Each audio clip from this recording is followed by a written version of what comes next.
Doctors ડેના અવસરે સાથ સહકાર ફાઉન્ડેશન અને પ્રથમા બ્લડ સેન્ટરની સંયુક્ત પહેલ હેઠળ 1 જુલાઈના રોજ અમદાવાદના સુભાષ ચોક ખાતે ઋષિનાબેન પટેલ અને તેમની ટીમ દ્વારા રક્તદાન કેમ્પનું આયોજન કરવામાં આવ્યું હતું.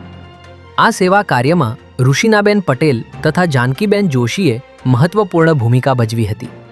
આ રક્તદાન કેમ્પમાં મોટી સંખ્યામાં સ્વૈચ્છિક રક્તદાતાઓએ ઉત્સાહભેર ભાગ લીધો હતો અને રક્તદાન કરીને માનવ સેવાનું ઉત્તમ ઉદાહરણ પૂરું પાડ્યું હતું.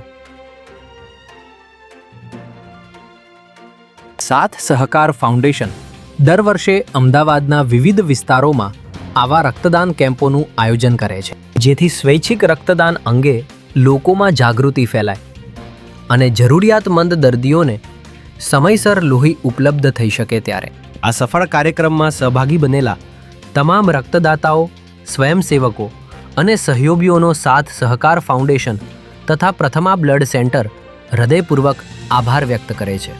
આ સમગ્ર સેવા કાર્યને સફળ બનાવવા ઋષિનાબેન પટેલ અને જાનકીબેન જોશીએ વિશેષ યોગદાન આપ્યું હતું અને તમામનો નોંધપાત્ર સહયોગ પ્રાપ્ત થયો હતો. મારું નામ ઋષિના પટેલ છે. હું સાથ સહકાર ફાઉન્ડેશનની ચેરપર્સન છું. આ ફાઉન્ડેશન છેલ્લા 2017થી ચાલી રહ્યું છે. સતત જરૂરિયાતમંદ લોકોની સેવા કરી રહ્યું છે. આજે અમે 1 જુલાઈ ડૉક્ટર્સ ડે અને CA ડે નિમિત્તે પ્રથમા ફાઉન્ડેશન પ્રથમા સાથે કોલેબોરેશન કરીને અમે બ્લડ ડોનેશન કેમ્પ રાખ્યો હતો. અમને બહુ સારો રિસ્પોન્સ મળ્યો છે અને હજુ પણ અમે સારો રિસ્પોન્સ મળે એવી આશા રાખીએ છીએ અને દરેકને વિનંતી કરીએ છીએ કે બ્લડ ડોનેશન કેમ્પ અમારી નહીં, કોઈ પણ સંસ્થા કે જ્યાં કંઈ પણ હોય ત્યાં આપ સૌ જાઓ અને આપો બ્લડ. તમે બ્લડ આપશો તો અમારી 15 મિનિટે કોઈની જિંદગી બચાવી છે. આ સાથે અમારું ફાઉન્ડેશન વિપુલભાઈની મદદથી પણ ઘણા સેવાકાર્ય કાર્યો કરી રહ્યું છે. અમે મેડિકલ કેમ્પ પણ કરી રહ્યા છીએ, જેમાં જરૂરિયાતમંદ બાળકોને પણ અમે એમનું હાઇટ, વેઇટ, હિમોગ્લોબિન ચેક કરીએ છીએ.